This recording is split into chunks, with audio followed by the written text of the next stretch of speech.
Terrebonne Parish School District is now hiring bus drivers. A valid CDL is required. If you don't have a CDL, we have paid training available. You must be able to pass a medical health exam and a drug test. Our salary range is very competitive with similar jobs starting at $26 per hour. Benefits include free health insurance and retirement. Contact the TPSD Transportation Office at 876-7400 or apply online at www.tpsd.org. A new company with a lot of history. GIS Engineering has rapidly grown its brand around an experienced team of professionals. GIS Engineering is a full-service planning, engineering, procurement, and construction management company specializing in coastal protection and restoration, upstream and downstream industrial, and transportation infrastructure projects. Putting people first, GIS Engineering, a new company with a lot of history.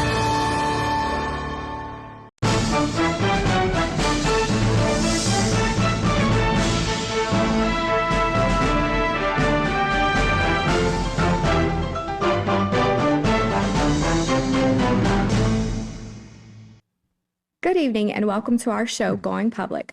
I'm Renee Fossica, and joining us tonight is Bubba Orgeron, the Superintendent for the Terrebonne Parish School District. I would like to thank you for taking time out of your busy day to join us. Sure. I know another school year has officially kicked off in Terrebonne Parish. Yeah, right. So with this upcoming year for the 2025-26, do we have any major changes to talk about? Well, first of all, we had a very good opening first day. We were expecting some delays with some of the traffic, but kids were on time, buses rolled smoothly, so we're very grateful for that. So that's first and foremost. But one thing, speaking of buses, we have on our buses something new. We have 360-degree cameras. And it gives a 3D version or 3D picture on a screen, as well as just like the perimeter from like an overhead view of everything around the bus.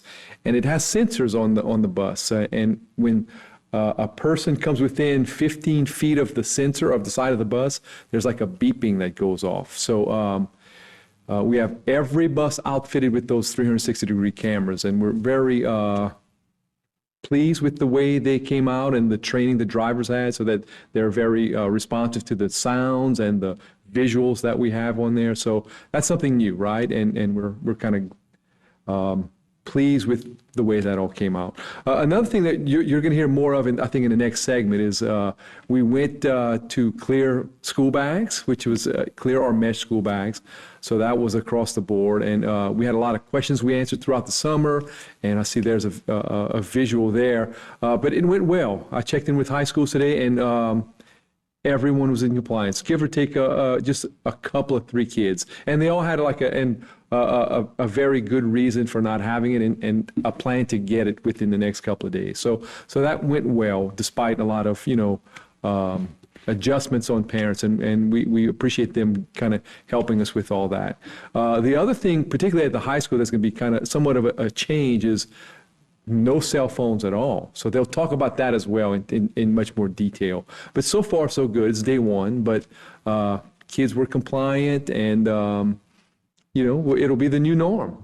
And that was different than what we did last year. We had no cell phones in class, which, that was instructional time. We didn't want cell phones kind of causing any kind of disruptions, but we allowed them before they went into the building, and we allowed them at recess. This year, it's not any time from getting onto the bus to getting off the bus when they get home, or, if they drive or ride with the parent. So that's something new. Curriculum-wise, we're staying steady. We have everything that we had in place last year. Last year, we had a new math curriculum, so that was the big change last year. And we had good results with the new math curriculum. We had significant gains, and gains that were as high as most districts in the state, if not higher than most districts in the state. So that was very pleasing with that. So we have some work to do curriculum-wise, and we can talk about that at another time. But that was a big change, and we're going into year 2 of our new math curriculum. And I'm kind of going to change up the topic a little bit. Let's talk about Hurricane Ida repairs. Yeah, What right. is the current update and the status of those projects that are occurring in the schools? Okay.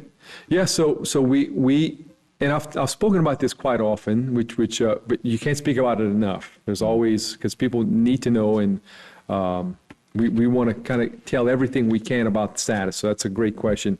So the first one that I'm going to mention, and we talked a lot about South Terrebonne High School.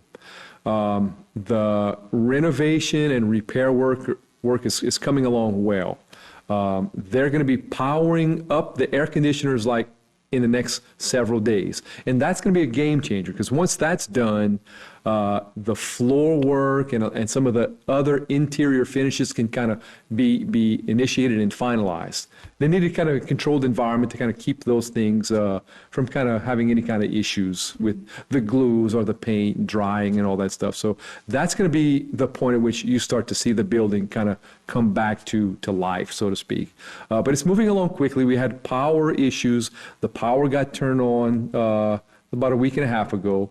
So they had to run it for a couple of weeks before we can kind of kick on the air conditioning. So once that happens in the next couple of days, things will start moving quickly. So the goal, it's not really a goal, the date, how about that? The date of entry will be right after the Christmas holidays. So during the Christmas holidays, we're going to move all the furniture from the modulars into the building, all the teacher supplies and everything, set up all the classrooms, everything will be labeled. We have a plan for all of that. We'll get it done within a week. So it's a lot of stuff to move, but it's very doable. It's very doable if you have the right amount of people doing it. So we'll have that ready, we'll move it over, and we'll start school. We'll give you the exact plan probably a little bit later, but it's going to be the very beginning of the second semester of school. They'll be in that building. Unless something strange happens, right? But we don't see that happening. Definitely. We have no more weather issues unless there's like something major, right? But other than that, we'll be in there right after Christmas holidays. Some positive progress going on. Yeah, that's probably the main one. And if you see right off to the side, we're beginning the middle school construction. So that's going to house LaCache and Montague Middle. They'll combine at that school.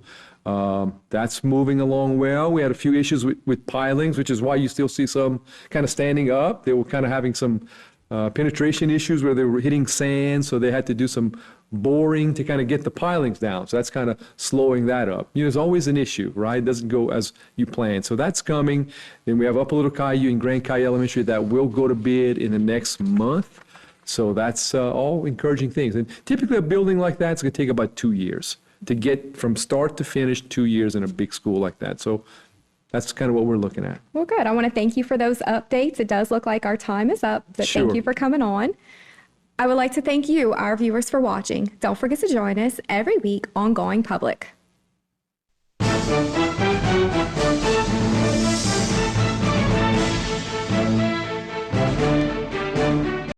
Sea Level Construction is a heavy civil contractor that provides turnkey services for the industrial and marine industries. From building large-scale infrastructure to installing the foundation for expansion projects, Sea Level and its family of companies offer a wide range of capabilities including driven piles, drill deep foundations, structural fabrication, structural concrete, marine construction, barge maintenance and repair, site work development, heavy equipment repair services, and electrical services. Call Sea Level Construction to set the foundations for your next big project. Located at 5004 Imperial Drive in Houma, April and Iris is a must-see for those looking for exquisite home decor and gifts. Owned by April Boudreau, along with her talented design team, there is no lack of detail to enhance your shopping experience. April and Iris has all your decor needs. Come in today and let us help you complete your design vision. It's what we do. April and Iris, Houma's newest home interior and gift store, where decor and inspiration meet and fulfill all your design needs.